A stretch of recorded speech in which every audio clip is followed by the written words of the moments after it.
So mula Quezon City, bumiyahe tayo ng halos 2 oras para marating natin tong Barangay Plaza Aldea dito sa Tanay Rizal. So samahan niyo ako kasi meron tayong pupuntahang pamilya at kakamustahin natin ang lagay nila.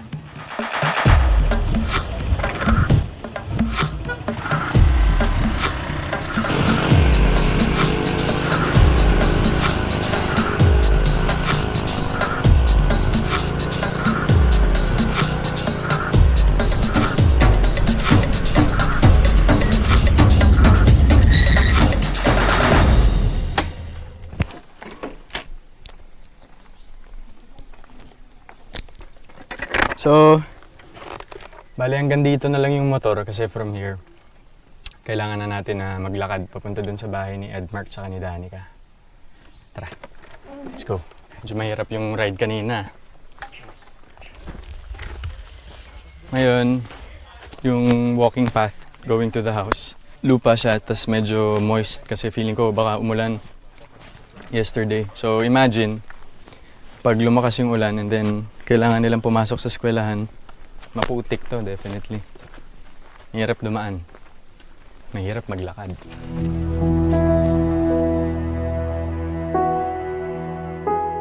Matapos ang halos 30 minutong biyahe, narating ko ang bahay ni Aling Elenita.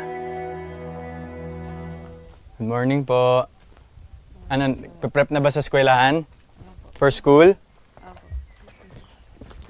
Inabutan po siyang nag-aagahan kasama ang mga anak na sina Edmark, 5 taong gulang, at Danica, 11 taong gulang. Nasa kinder si Edmark, pero si Danica na dapat ay grade 6 na, nasa grade 2 pa lamang. 12 sa August po. Pero siya po ay grade 2 pa lang. Ano po kasi nabaksak. Bumaksak po sa grading. Grade 2 po. Sa pagbasa. Kamusta ka, Danica? Nakakabasa ka na bang maayos ngayon? Hindi pa Kunti rin. lang po. Siyempre si Edmark, early ano pa lang to. Early stages ng pag-aaral. Pero araw-araw naman po silang nakakapasok sa eskwelahan. Per day.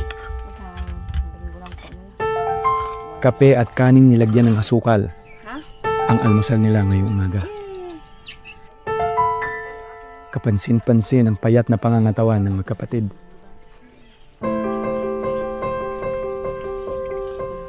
We can really see the lack of nutrients na nabibigay dito sa mga bata that may be affecting their, yung pag-adapt nila sa eskwelahan. Malaking factor yung nutrition, especially sa mga batang to kasi major component siya para mas matuto sila sa eskwelahan, for them to perform better as well. Ilang sandali pa, naghanda na sila para pumasok sa eskwela. Tara na, Nay. Ready na? Pasok na tayo sa school. Tara po. Araw-araw, inihahatid sila ni Aling Elenita. Mula sa kanilang bahay, 7 kilometro ang layo ng pinakamalapit na paaralan. Hindi ka ba napapagod minsan papunta sa eskwelahan? Yung lakad na 30 minutes, di ba? Pagdating mo, minsan pagod ka na. Hindi naman? Sanay lang, no?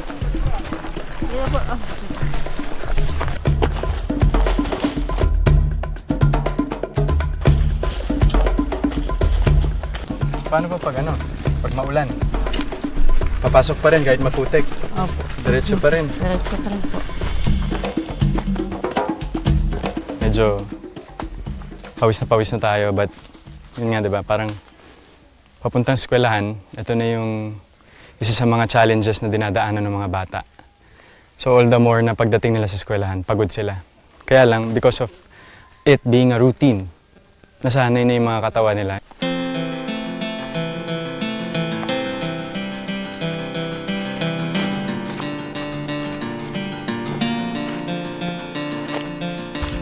Malubak, masukal, at madulas kapag maulan. Ito ang daang araw-araw nilang tinatahak para makarating sa paaralan.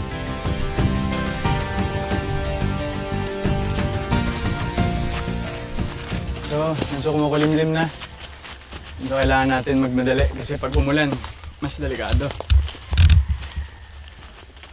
After mga 45 minutes of walking from their house, ngayon pa lang natin marireach yung flat road. Pero hindi pa tapos ang lakaran dahil mga good 15 to 20 minutes pa papunta sa eskwelahan nila.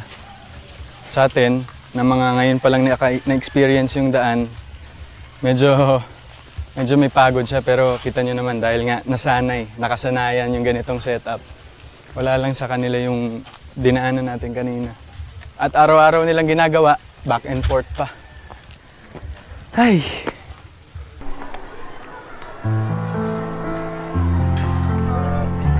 Dito sa Bathala Elementary School nag-aaral sina Danica at Edmark.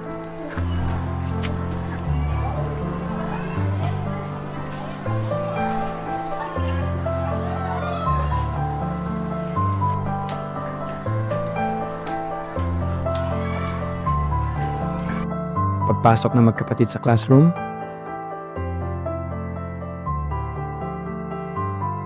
matyaga siyang naghihintay sa labas ng eskwelahan.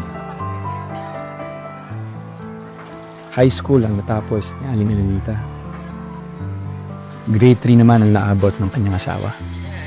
Kaya ganun na lang ang pagnanais niyang mapag-aral ng mga anak. Pero ano po ba ang pangarap niyo para sa mga anak niyo, Nay? Makatapos po sila.